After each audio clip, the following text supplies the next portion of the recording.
Seguimos la historia. ¿Qué pasa cuando reemplazamos el estándar de Dios con los estándares humanos? Los estándares humanos son hechos para verse buenos, pero obviamente tienen sus problemas. Bueno, durante la Revolución Francesa se desarrolló un nuevo estándar para la humanidad. Y ese estándar fue llamado el Manifiesto de los Derechos Humanos. A propósito, ¿qué escuchan hoy en día en las noticias? ¿Escuchan la ley de Dios, la ley de Dios, la ley de Dios? ¿O escuchan derechos humanos, derechos humanos, derechos humanos? ¿Qué escuchan? Escuchan derechos humanos. ¿No es fascinante que los franceses publicaron su primer manifiesto sobre los derechos humanos en esta forma? ¿No es fascinante? Tiene 2 tablas de piedra. ¿Qué es lo que en realidad representa? La ley de Dios. Aquí está el hombre creando otra ley. Eso es un asunto fascinante. Hay mucho simbolismo en esto y hay demasiado para poder tratarlo en esta fotografía tan pequeña. Voy a dar otra conferencia con los detalles gloriosos y mostrarles los símbolos que están detrás de esto. Yo voy a mencionarle uno. Este aquí. El manojo de varas. El manojo de varas. Y es aquí, una serpiente con su cola en la boca. Y este por acá, con el ojo que todo lo ve en un triángulo. Símbolos interesantes. Esto es fascinante. Un manojo de varas. ¿Qué significa? Esos eran los fasciae.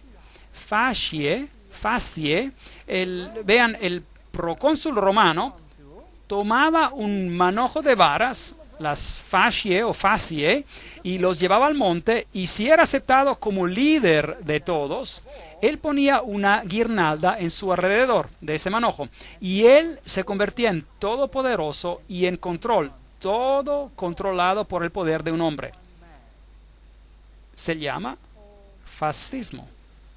Fasciae, fascismo. Si piensan en Adolfo Hitler, fascismo. Si piensan en Mussolini, todo el poder en un hombre. Se lo llamaba el Führer. ¿No es cierto? Este es el sistema de control. Ahora, los derechos humanos, ¿qué tienen que ver con el fascismo? ¿No es interesante? Yo diría que es muy interesante, digamos. Lo vamos a dejar para otra conferencia. Los primeros estatutos de los derechos humanos para las naciones fue declarado por Ciro el Grande. En la cultura persa había este grande principio fundamental: buenos pensamientos, buenas palabras, buenas acciones. Ciro el Grande. Buenos pensamientos, buenas palabras, buenas acciones.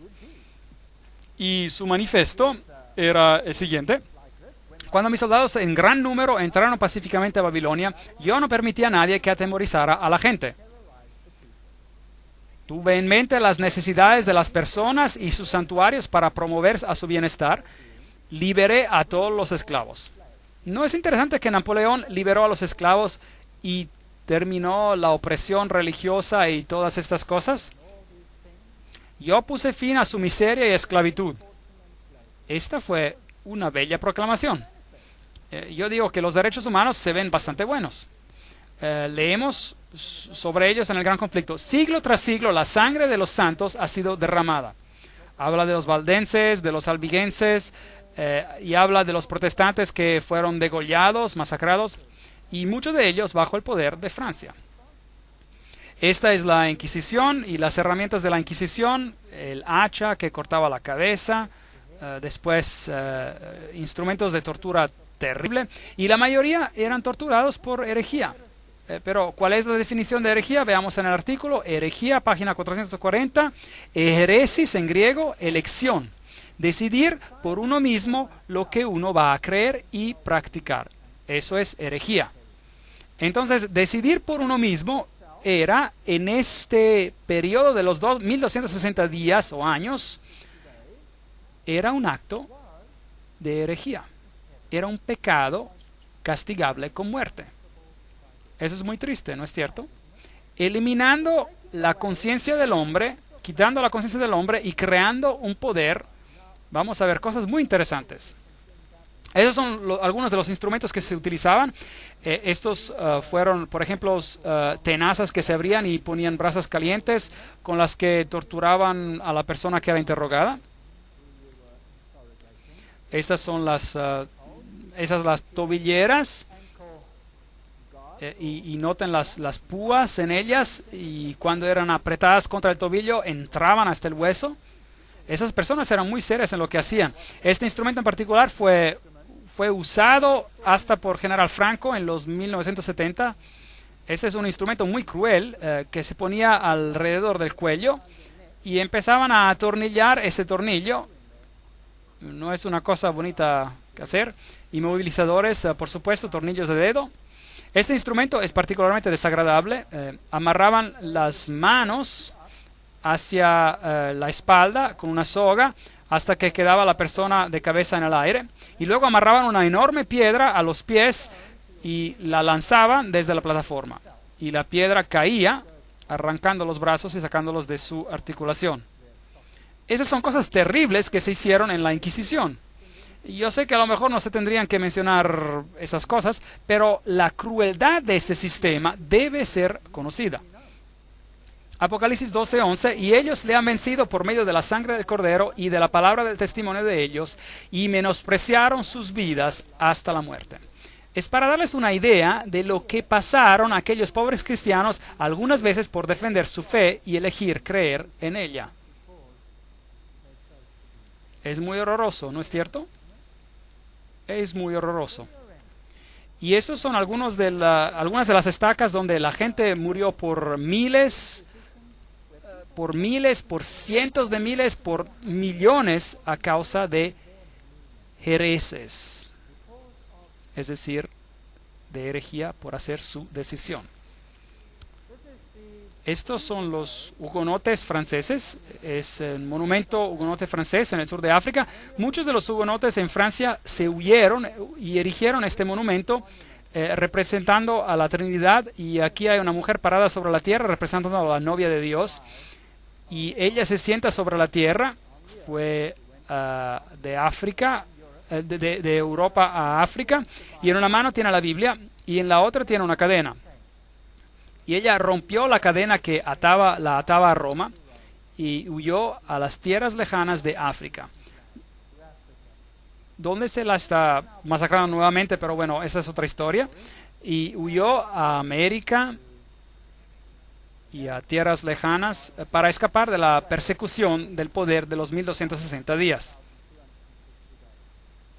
El Gran Conflicto dice, pero lo más inicuo que se registra en el lóbrego catálogo de los crímenes, el más horrible de los actos diabólicos de aquella sucesión de siglos espantosos, fue la matanza de San Bartolomé. El rey de Francia, instado por los sacerdotes y prelados de Roma, sancionó tan espantoso crimen. Se puso una campana y en medio de la noche sonó.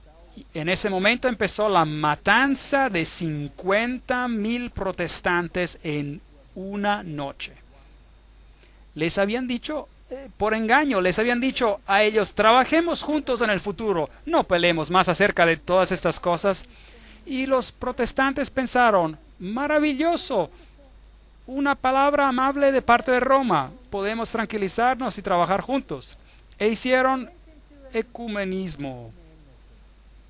Mientras tanto, había un complot, y en una noche la campana sonó, y los que no sospechaban y sin defensa murieron en una noche. Bueno, las armas del castillo de San Ángelo, los cañones tronó en alegres salvas, se oyeron las campanas de todas las torres. Innumerables fogatas convirtieron la noche en día, y Gregorio el XIII, acompañado de los cardenales y otros dignatarios eclesiásticos, se encaminó en la larga procesión hacia la iglesia de San Luis, donde el cardenal de Lorena cantó el Te Deum. Estaban tan contentos de saber que en una noche habían matado a los hugonotes franceses. Y el Papa creó una medalla, aquí está, una medalla con su nombre en un lado y en el otro lado las palabras Hugonotorum Strages, que significa matanza de los hugonotes. Se alegraron. ¿No es terrible eso que pasó?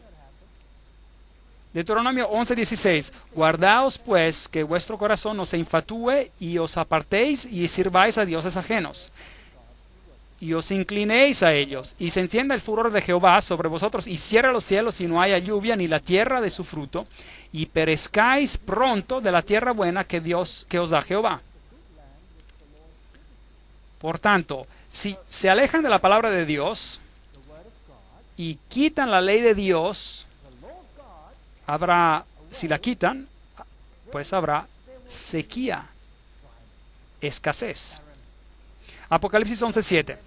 Cuando hayan acabado su testimonio, es decir, la palabra de Dios, la bestia que sube del abismo hará guerra contra ellos y los vencerá y los matará. Esto aquí, como dije antes, era un sombrero jacobino. Ahora, ¿qué era un sombrero jacobino? ¿Y quién controlaba a los jacobinos? Bueno, el fundador de los jacobinos fue un hombre llamado Adam Weishaupt. ¿Y quién era Adam Weishaupt? Él era un profesor jesuita de la ley canónica. ¿No es eso interesante? Entonces, ¿quién en realidad organizó la Revolución Francesa? Fue un jesuita.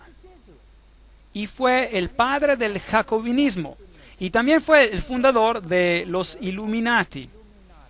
Entonces, un jesuita fundó los Illuminati y un jesuita dirigió el jacobinismo, que fue responsable por la Revolución Francesa. Aquí está la Universidad de Ingolstadt, donde él fue profesor.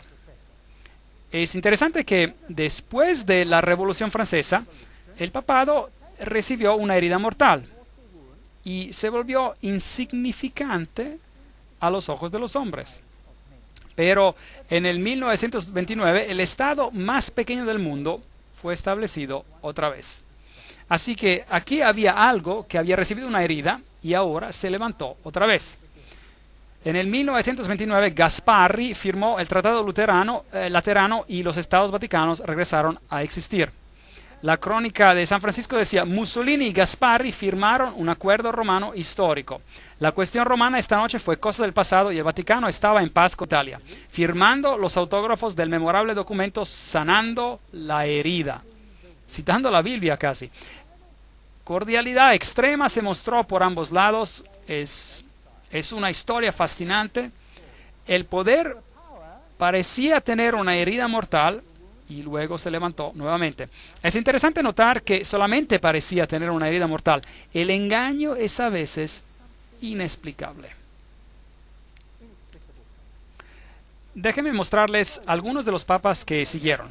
Aquí está Anthony Sayer. Él fue el primer gran maestro de la masonería en la Logia de Londres, fundada en 1717. Y recuerden que este es el tiempo que antecede a todo el periodo de la Revolución Francesa. Y estos masones se paran así, con las manos en el estómago, apuntando con los dedos, con el dedo grueso hacia arriba. Y el mismo Papa, esta es una foto del Papa Pío XII, hizo imprimir un sello, que es un sello cuadrado y tiene símbolos masónicos en él, donde tiene la misma posición que el otro cuadro. Es interesante que el Vaticano prohibió la masonería. Pero es interesante que si no quieres ser culpado de algo, lo prohíbes y lo practicas en secreto. Pero en el mismo Vaticano las logias abundaban y cada cardenal era miembro. Interesante. Aun cuando era prohibido, estaba prohibido. Apocalipsis capítulo 9. Recuerden que nos lo dijo, el quinto ángel tocó la trompeta y vi una estrella que cayó del cielo a la tierra y se le dio la llave del pozo del abismo. Y abrió el pozo del abismo y subió humo del pozo como humo de un gran horno y se oscureció el sol y el aire por el humo del pozo. La luz que Jesús da será oscurecida a causa de este humo. Ahí es donde comenzó. En Apocalipsis capítulo 12, 3, tenemos otra bestia. También apareció otra señal en el cielo. Aquí un gran dragón escarlata que tenía 7 cabezas y 10 cuernos, y en su cabeza 7 diademas. En Apocalipsis capítulo 9 tenemos este humo que sale. Y en Apocalipsis capítulo 11, esta bestia sale del pozo del abismo, del mismo abismo, y así que crece esta oscuridad en un reino establecido y empieza a crecer. Los otros poderes en Apocalipsis son el dragón con 7 cabezas, con una diadema en cada cabeza. Se nos dice quién él es Satanás, que representa a todos los reinos de esta tierra. Y se nos dice también en Apocalipsis 12:9 que él es quien fue expulsado, es el diablo y que engaña a todo el mundo. Ok, y que él hace guerra contra la mujer de blanco, que es la iglesia buena en la tierra, que representa a la palabra de Dios. Hay otras bestias en el libro de Apocalipsis. Está el león con 2 alas, que es una imagen del libro de Daniel. Y en Apocalipsis 13 tenemos una bestia con boca de león. Y después hay una bestia como leopardo en Apocalipsis 13. Esos atributos también se encuentran. Hay un oso en Daniel 7 y esos atributos también se encuentran en Apocalipsis 13. Y después hay una bestia terrible que no se sabe realmente cómo es. Esta es solo la imaginación del artista y tiene 10 cuernos que también se encuentran en Apocalipsis 13. Así que todas estas bestias son muy interesantes, pero están representadas saliendo del mar. Ok, muy bien. Y luego en Apocalipsis 13, todos los atributos de Daniel 7 están juntados en una bestia, un conglomerado, digamos, de una bestia que sale del mar. Y vamos a verla en más detalle luego. Apocalipsis 13 también tiene una bestia que sale de la tierra, que tal vez se parece a esto, bueno, no sé exactamente cómo se veía. Y en Apocalipsis capítulo 17 hay otra bestia con una mujer montando sobre ella. Y vamos a leerla. Apocalipsis 17:3. Y me llevó en el espíritu al desierto y vi a una mujer sentada sobre una bestia escarlata, llena de nombres de blasfemia en contra de Dios, que tenía 7 cabezas y 10 cuernos. Y el versículo 8. La bestia que has visto era y no es y está para subir. ¿De dónde? Del abismo y ir a perdición. Ah, interesante. ¿Qué otra bestia sale del pozo del abismo? La otra de Apocalipsis 11, ¿no es cierto? Que hace guerra contra el pueblo de Dios. Ahora, ¿existe una conexión aquí? Probablemente. ¿Y quién controla a esta bestia que sale del pozo del abismo? ¿Quién está sentada sobre ella? Una mujer, una iglesia. Es posible, piénsenlo, que los sistemas políticos sobre la tierra están dirigidos por una mujer y no lo sabemos porque ella está escondida en un misterio, en secreto, y no la podemos ver, pero está en realidad ocurriendo. Entonces, ¿creen que sea posible? ¿Piensan que este poder, esta iglesia, ha usado a sus agentes para pretender que la mataron, pero en realidad controlan el mundo con sus agencias? bajo las organizaciones secretas del mundo, que fueron empezadas por nadie más que Weishaupt. ¿Quién era? ¿Qué? ¿Un jesuita? ¿Es posible?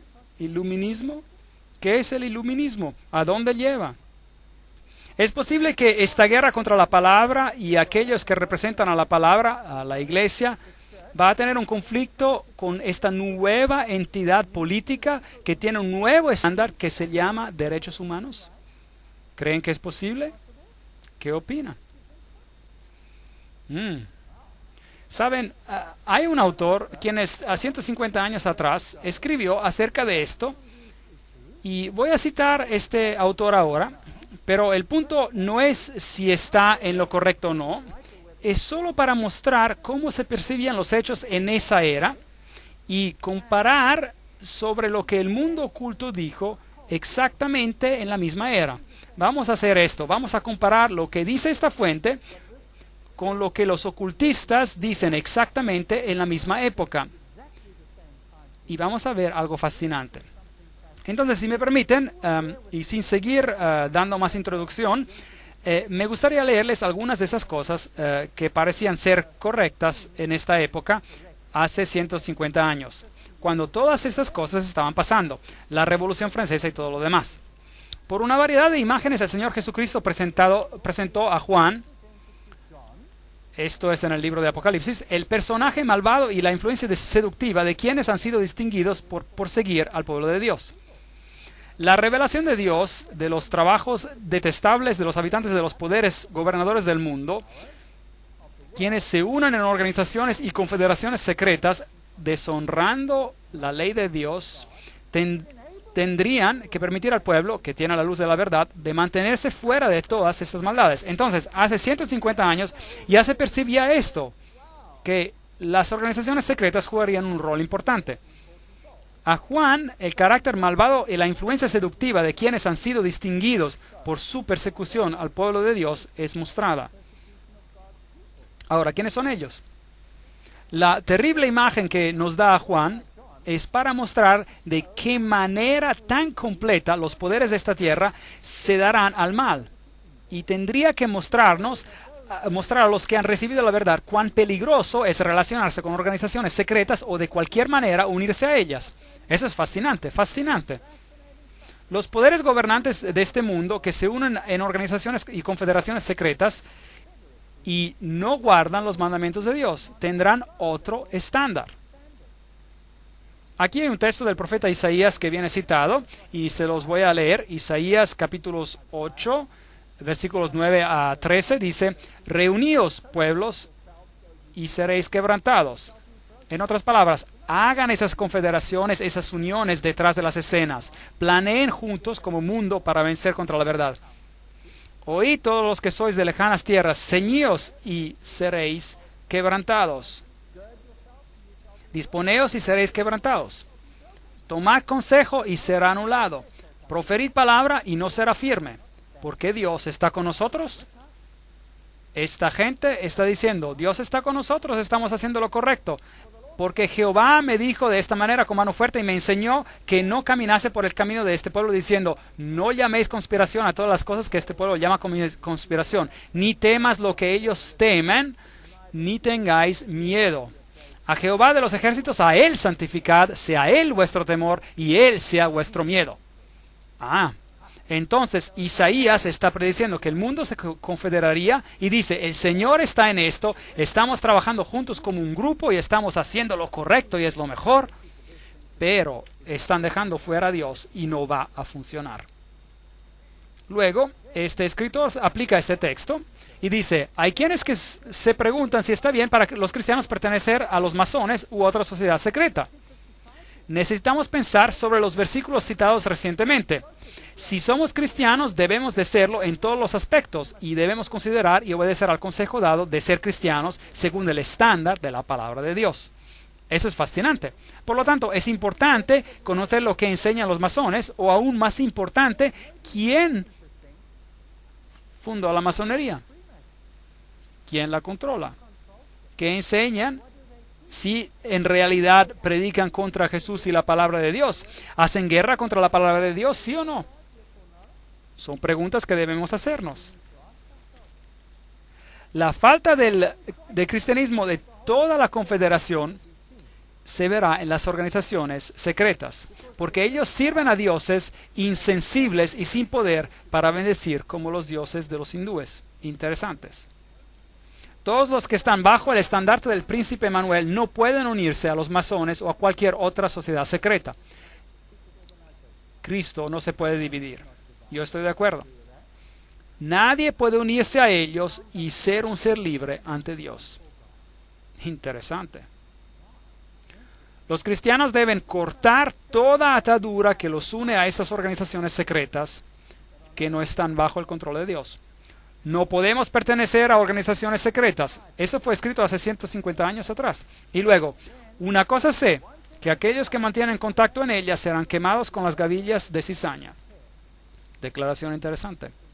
Las agencias satánicas están en todas las ciudades ocupadas en organizar en grupos asociaciones que se oponen a la ley de Dios.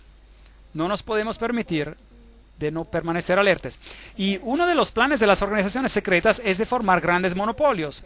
Se formarán grandes monopolios gigantes. Unos pocos hombres se juntarán para apoderarse de todos los bienes que se obtienen en ciertas líneas de los negocios. Vemos eso hoy, por si acaso. Vemos monopolios gigantes que se están formando, forzando a los pequeños a salir de la industria para someterlos a su poder, ¿sí o no? Y si no cumplen con sus reglas, no van a poder prosperar. Vemos las megafusiones, ¿sí o no? No podemos abrir el periódico hoy sin leer sobre las megafusiones. ¿Cierto o falso? Suena bien, pero ¿saben que su libertad está siendo reducida pedazo a pedazo hasta que no sean nada más que esclavos?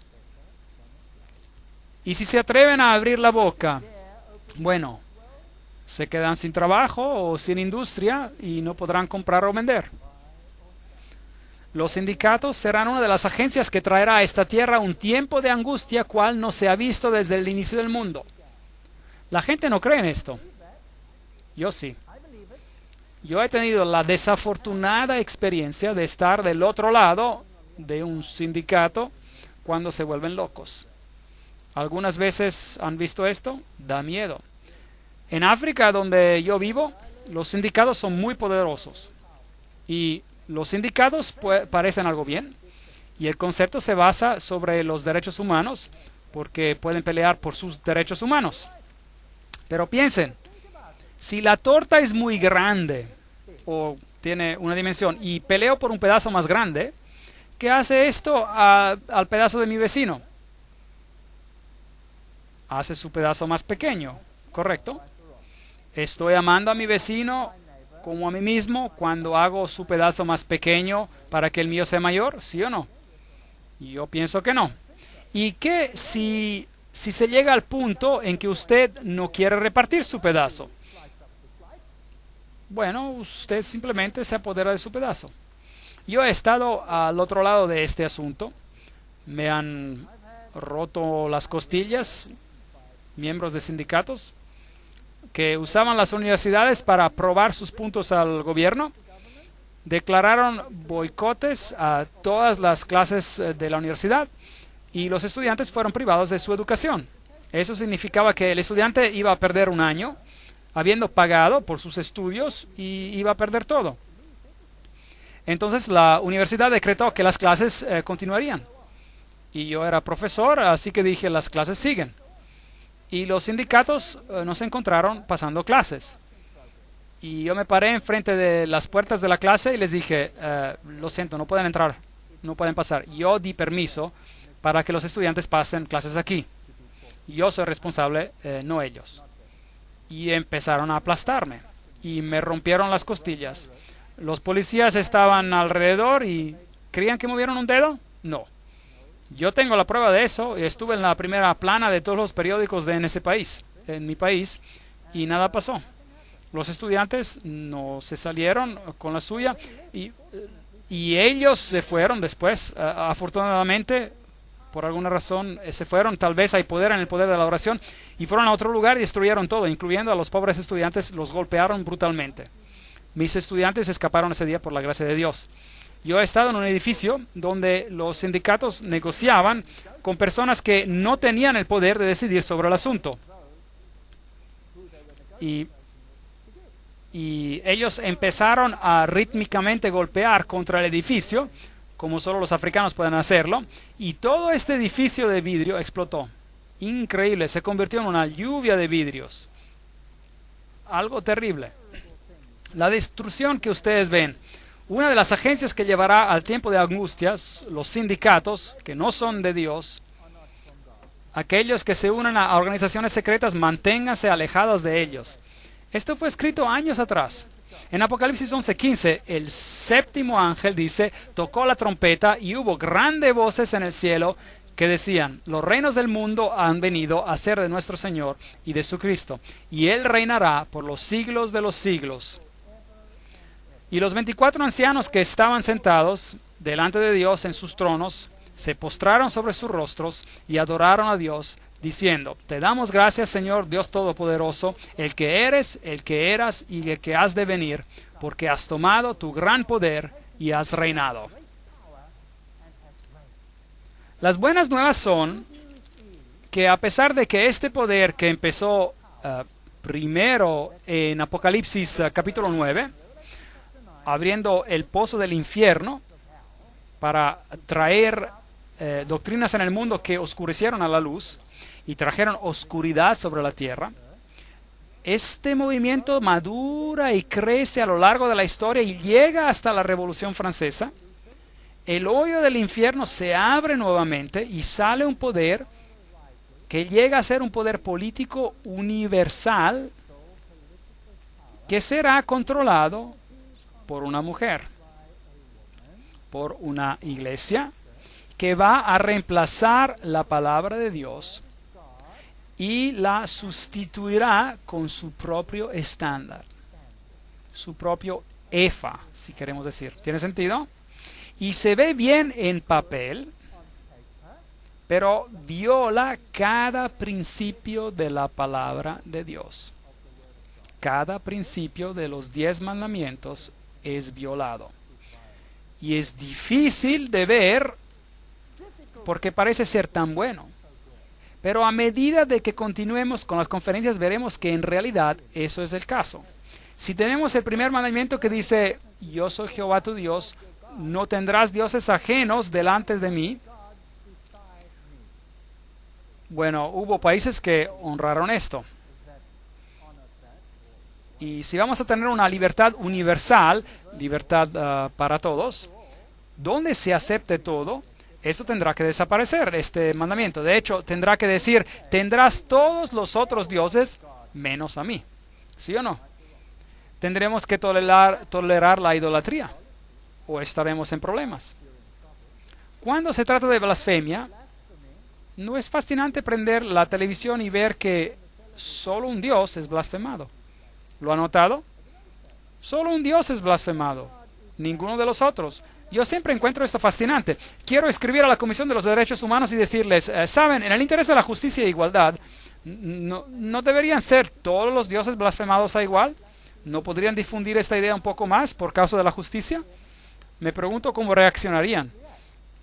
Me pregunto cómo el mundo musulmán reaccionaría si se hiciera lo que se hace a Jesucristo todos los días, si se lo hiciera a su religión.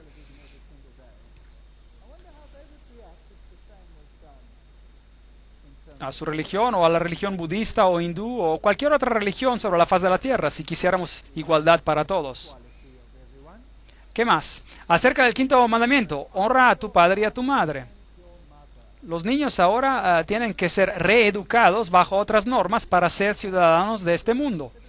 Lo que significa que ya no deben honrar a su madre o a su padre y tienen que honrar al sistema. ¿Hacen esto en el comunismo? ¿Qué hacían en el comunismo cuando los niños querían apegarse a las normas de sus padres? ¿Qué les hacían? Se los llevaban y los reeducaban. Les enseñaban a no honrar a su padre y su madre. ¿No es triste? No matarás. No cometerás adulterio. No hablarás falso testimonio. ¿No se toleran acaso estas cosas ahora? Por supuesto. Jesús va a invitar un día a todos a ir a su reino. En su reino habrá justicia y verdad. Y no habrá más mentira. Los estándares serán los que Él establezca y se aplicarán a todo.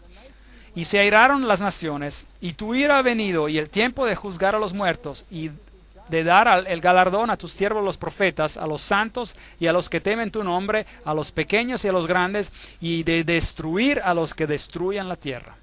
¿No es esto interesante? Y el templo de Dios fue abierto en el cielo. Estamos en Apocalipsis capítulo 11. Y el arca de su pacto se veía en el templo. ¿Dónde está Jesús?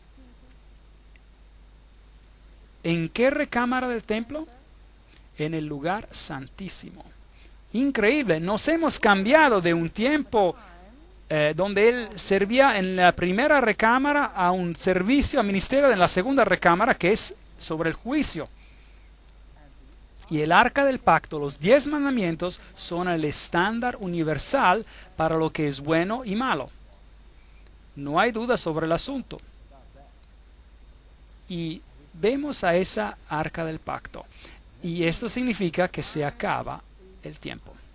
Y hubo relámpagos, voces, truenos, un terremoto y grande granizo. Esta es la historia de la última plaga sobre la tierra.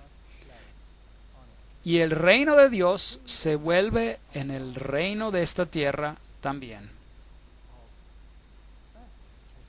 Jesús, el gran sumo sacerdote, es visto enfrente del arca del pacto. Y ese es el verdadero estándar. Y no es el efa controlado por la mujer, por una mujer. Y no importa cuántas aves como cigüeñas, espíritus inmundos que representan eso, elevan a este estándar para que el mundo lo acepte. El estándar que está en contra de la ley de Dios. Lo que hemos visto hasta ahora, esta iglesia es definida, desafortunadamente, es la que gobierna por los 1260 días. Es la iglesia de la Edad Media. Es la iglesia romana. Y no puedo cambiar esto. Yo mismo fui uno de ellos. Y estoy tan agradecido por la palabra de Dios por haberme mostrado estas cosas.